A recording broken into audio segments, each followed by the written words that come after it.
بالله من الشیطان الرجیم بسم الله الرحمن الرحیم. ګرانو کتونکو السلام علیکم ورحمت الله وبرکاتو. د محرم الحرام یعنی د عاشورې د ورځې د وظیفه په باره کې ستاسو په خدمت کې حاضر یم. د عاشورې ورځ یو برکتونو والا ورځ ده او په دې ورځ باندې الله رب العزت غیر د دې نه چې الله رب العزت په دې ورځ باندې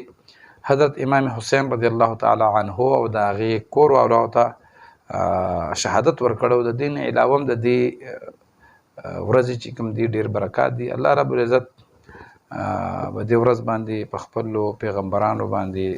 د خپل پیغمبرانو په امتونو باندې ډېر انعامات کړي دي. که هغې باره کې موږ ویډیو جوړو نو دا به موږ بیا خبره ډېره اوږده شي، خو زه به صرف تاسو ته د دې ورځې د عملونو یعنی دا کال کې یو ځل راځي او دا ډېر اهمه ورځ ده، ډېر برکتونو والا ورځ ده. نو زه هغې دپاره نن ستاسو په خدمت کې حاضر یم چې د دې 10 محرم باندې یعنی د عاشورې په ورځ باندې دا داسې عمل دی چې که دا تاسو دې ته غوږ ونیو دا تاسو وکړو نو الله رب العزت د انسان تقدیر به دې باندې بدلوي. څه حاجت دي، څه مسلې، هر درې ټکولی، هر قسم منډې ترلی والی او هر قسم وظایف یې کړي، خو په دې ورځ باندې که چېرته دا وظایف وکړي او دا زه چې کوم عمل ښیم نو انشاءالله العزیز الله رب العزت به د دغه ارمان د دغه حاجت پوره کوي. د ټول نه مخکې خو د الله تبارک وتعالی نه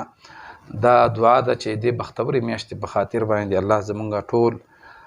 دلي جایز چې کوم حاجتونه دي هغه پوره کړي. که څوک قرضداري الله رب العزت دې د دې میاشتې د برکتونو په برکت باندې د قرض نه خلاصوي. څوک بې ګناه په جیل کې دي الله رب العزت دې د جیل نه د قید نه خلاص کړي، او که دغه شانتې څوک بیماران دي نو الله رب العزت دې د دې میاشت د فضیلتونو په خاطر باندې د دې په وسیله باندې د هغې د شفای کامله ورکړي.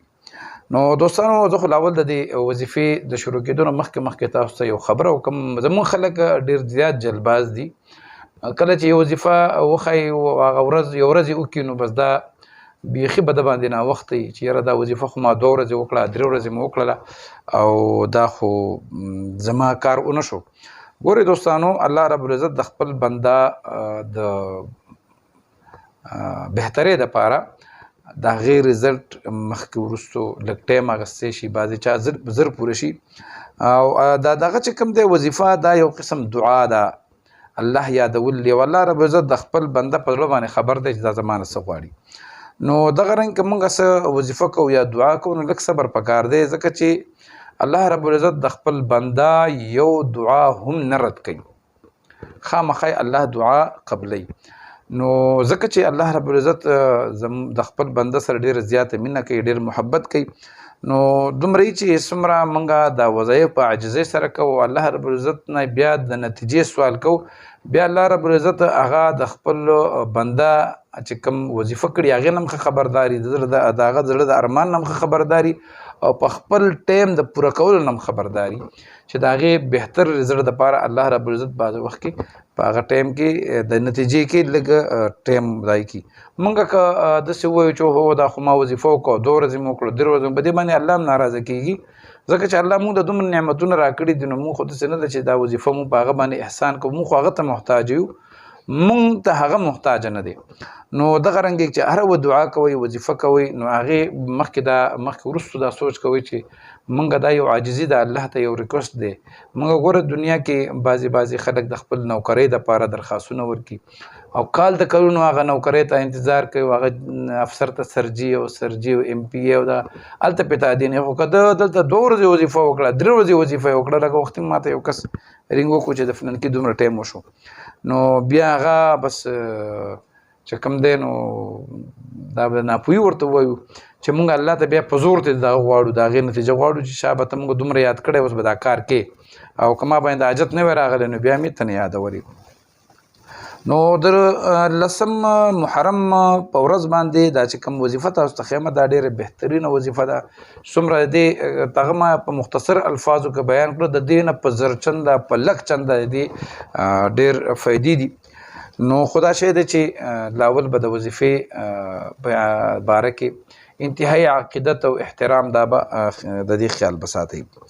طریقې دوستانو دا ده چې د 10 محرم یعنی موږ ورته عاشوره وایو، د عاشورې په ورځ باندې چې څه ټایم هم تاسو زما چې کوم خویندې دي یا میندې دي یا دوستان دي یا بچی دي او هغوی ته څه قسم حاجت دي، کاروبار یې نه، رزق کې برکت نه، رشتې بندي شي، ظالمانو دشمنانو طرف نه ورته تکلیف وي، بچی نه، یعنی د هر چا خپل څه قسمه حاجت چي. اوس موږ نشو ویلی، زما چې څومره اورېدونکي دي د هر چا چې کوم دی، که دا ویډیو 10,000 کسان ګوري، که 6,000 کسان یې ګوري، د هر چا خپله مسله ده. د خپل مسلې د مطابق به هغه د دې عاشورې په ورځ باندې به کیني او اوداسه کوي، ځان به فارغ کړي. اوس د ده د وزګارتیا پورې ده. طریقه کار دا دی چې په اودس کې به مخ د قبلې باندې او په جانماز به کینی، 11 ځل به درود شریف وایي، د هغې نه پس به دا وظیفه اوس د ده خوښه ده، که دا 1100 ځل وایي، که 11,000 ځلې وایي، او که 33 ځلې وایي، چې څومره ډېر وایي نو هغه وظیفه دا ده چې لا اله الا الله یا کبیرو یا الله، 11 ځل درود شریف، بیا لا اله الا الله یا کبیرو یا الله، 1100 ځل یا 11,000 ځل یا 33,000 ځل دا به ووایي، او د هغې نه پس به بیا 11 ځل درود شریف ووایي، او د هغې نه پس به لاس اوچت کړي او دغه خپل حاجت دپاره به الله ته سوال وکړي چې یا الله زما دا مسله ده، دا زما حاجت دی، او دا چې کوم دی ستا نه علاوه د دې بل څوک پوره کولو والا نشته. نو انشاءالله العزیز الله رب العزت اورېدونکی زموږ خالق مالک ذات دی، او هغه وایي چې تاسو څو غواړئ زه پوره کوم، او زه حاجت پوره کولو والا یم، او بلکل د الله نه علاوه بل څوک بل طاقت نشته چې هغه د انسان حاجت پوره کړي. نو انشاءالله العزیز الله رب العزت به د غیب نه یو لار راوباسي، او د دغه مشکلات چې کوم دي، دا ستا چې کومه مسله ده هغه چې د هر شي په صورت کې، د مالی ده، جاني ده، بیماري ده، قرض دی، رشته ده، کاروبار دی، اولاد دی، څو قسمه چې ده، الله رب العزت به د دې ورځې او د دې وظیفې په برکت باندې پوره کړي. امید ده چې تاسو ته به زما د خبرې باندې یعنی پوهه راغلي، او تاسو به پوه شوي د دې ورځې خاص اهتمام وکړئ. کال کې یو ځل راځي، او انشاءالله العزیز بیا که چاته داسې یو بهترینه وظیفه زما د نظر نه بیا تېره شوه، بیا به ستاسو په خدمت کې حاضرېږم. د هغې پورې ما له اجازت راکوئ. د الله په امان.